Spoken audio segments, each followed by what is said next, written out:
Alors, nous allons nous occuper maintenant de l'application Message.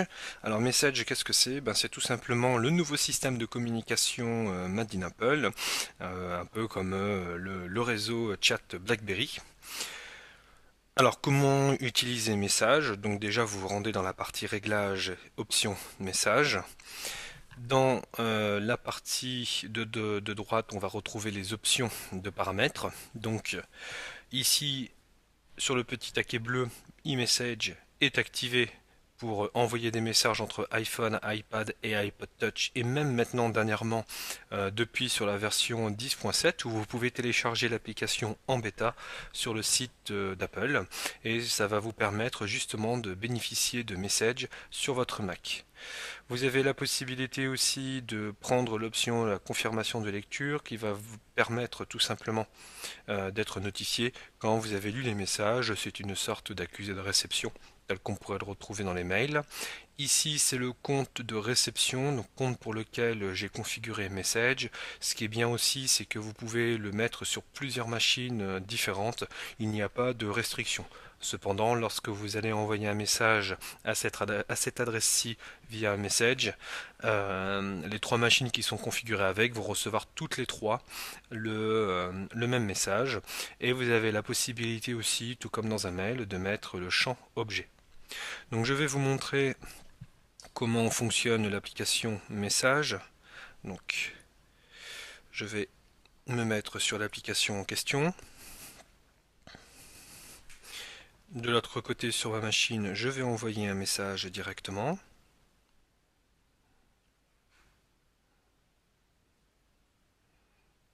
Donc je vais renvoyer un test.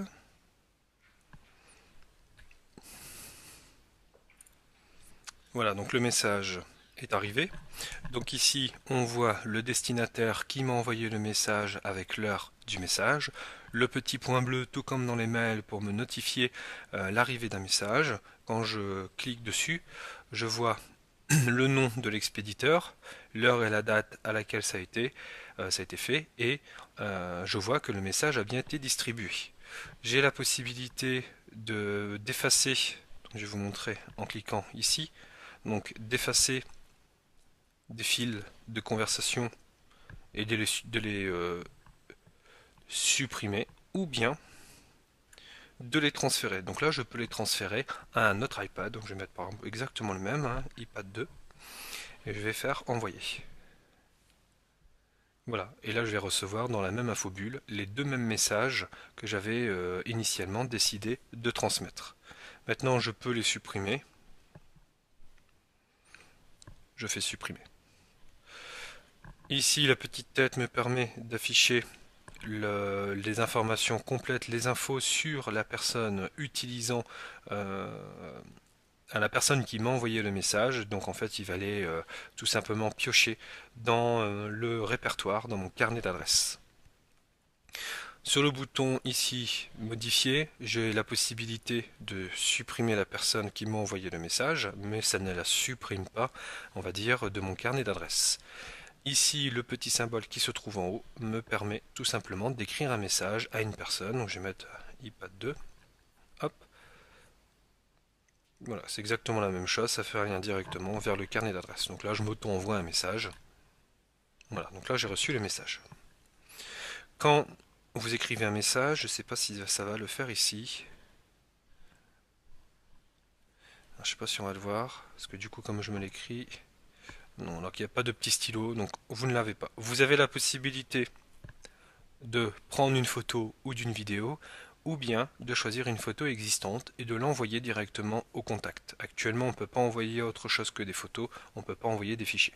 Donc ça, c'est un peu dommage. Supprimer. On va retourner ici dans la partie réglages. On va mettre confirmation de lecture et on va aussi avoir le champ objet. Comme ça, vous verrez un peu le comportement avec ces deux options activées. Donc le champ A, c'est tout simplement à qui je souhaite l'envoyer. Donc iPad 2.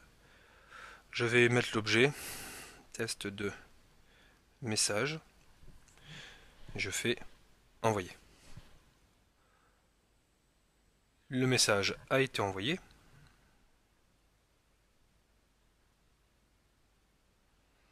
On va essayer de l'autre côté, voir ce qui se passe quand moi je reçois un message.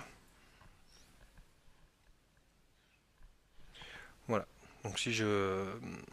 Donc là par contre je ne peux pas vous montrer le, le champ confirmation de lecture. Puisque là je m'auto-envoie un message. Il faudrait que je le fasse depuis mon Mac avec un autre compte, mais il n'est pas paramétré actuellement. Ça vous met une sorte de confirmation de lecture, mais cependant la notification que la personne de l'autre côté a bien reçu votre message est présent ici avec le mode distribuer. Maintenant si je m'envoie une photo, donc de la partie pellicule, je vais mettre celle-là, voilà, je vais faire utiliser, voilà, et je fais envoyer. Donc il va mettre un petit peu plus de temps parce que la photo est un petit peu plus lourde. Et voilà, l'image a été distribuée. Quand je clique sur l'image, j'ai la photo qui apparaît.